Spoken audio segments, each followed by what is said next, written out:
Today, we are going to see the fifth chapter of Feminine Psychology written by Karen Horney.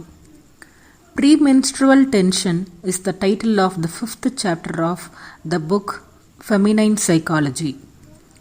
This chapter describes psychological disturbance in women because of this menstrual cycle. The primitive people have imposed some restrictions on women because during this menstruation period, women's cruel impulses have aroused. Women have fantasies of both active and passive nature. Not only during menstruation, few days before menstrual flow itself, psychological and functional disturbances occur in women. They have psychological disturbances like strong feeling of self-depreciation, feelings of oppression and depression, and feelings of anxiety. These psychological disturbances women have during this premenstrual cycle itself. Even in healthy women, the fluctuation of mood is quite common. They get relief only with the onset of bleeding. This physiological disturbance is parallel to the psychological process of disturbance women have. But the psychological process is quite stronger than bleeding. The physiological oriented physicians do not give concern for the premenstrual tensions. They consider it only as a common factor associated with this physical condition. Then the author has given the picture of the physiological process that goes on in women during this menstruation cycle. The process in ovum is described in detail.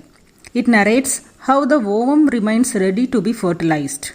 Estrogenic hormone formed lines of mucous membrane inside the uterus.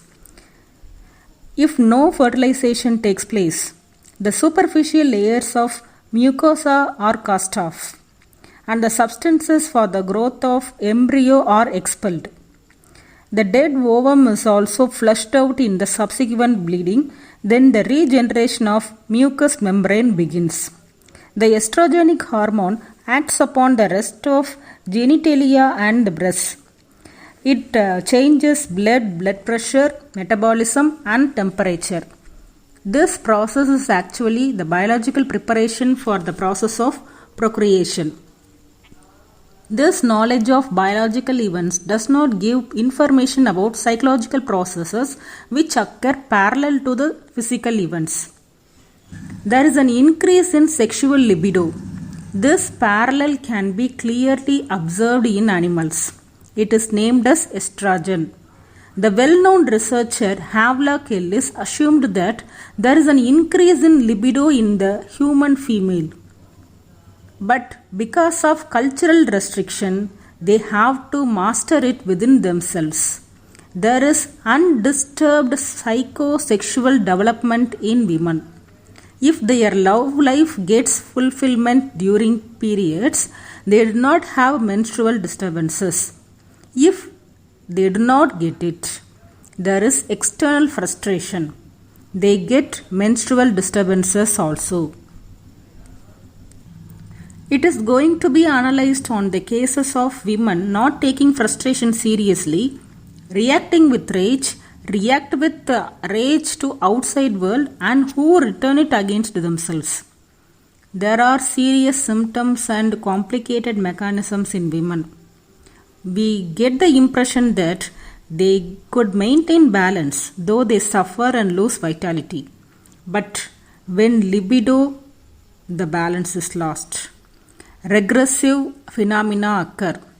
They express infantile reactions. Taking numerous neurosis cases, the presence and the absence of premenstrual tension is analyzed, taking into account of the accumulations of genital libido. In other words, they repeatedly analyze, is the increase of libido as such really the specific agent for tensions arising during this period. The psychological event is only a partial aspect. The biological event is actually organic changes serving as a preparation for pregnancy. The next question arises, Whether women are aware of these processes unconsciously, the observation shows that women are aware of such processes. A patient T reported that her dreams were sensuous and red prior to her period. She felt sinful and wicked. She felt that her body was heavy. After the menstruation, she relieved as if she had delivered a baby. Her life history is also given. Being the eldest and having two sisters, she has domineering and quarrelsome mother. Her father is a man with chivalrous tenderness. In her trips with father, this father and daughter are mistaken as a married couple. At the age of 18, she married a man 30 years senior to her, resembling her father in personality and appearance. Disliking children, she lived happily without sexual relations.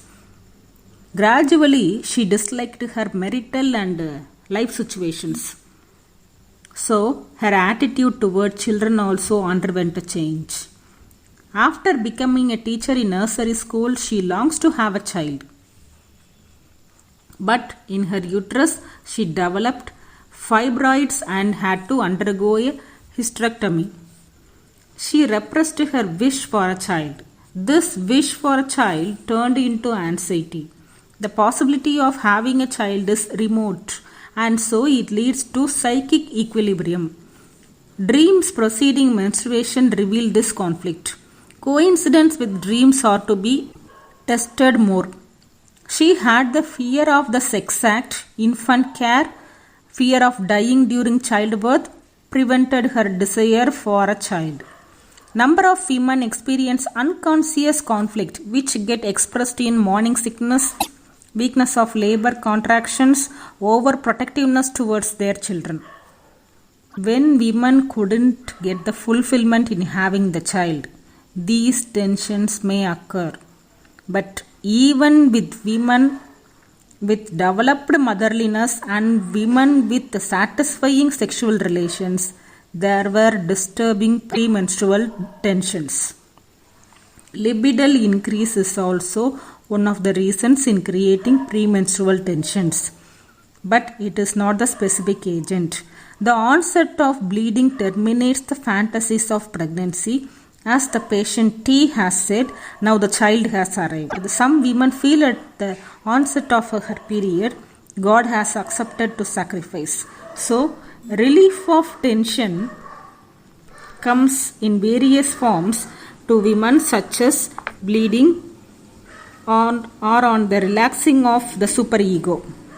This comes to an end with the beginning of menstruation. From all the reports, the following impression is received. The wish for a child is the strong reason to have illness. The idea of motherhood causes anxiety and great inner conflicts. So, women's cycle becomes a burden to those women.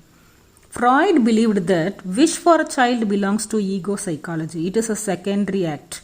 But the primary instinct is the disappointment over the lack of a penis. But Karen has pointed out that desire is instinctually anchored in the biological sphere. The wish for a child is the drive toward motherhood. This drive illustrates psychic representation of a continuously flowing inner somatic stimulus.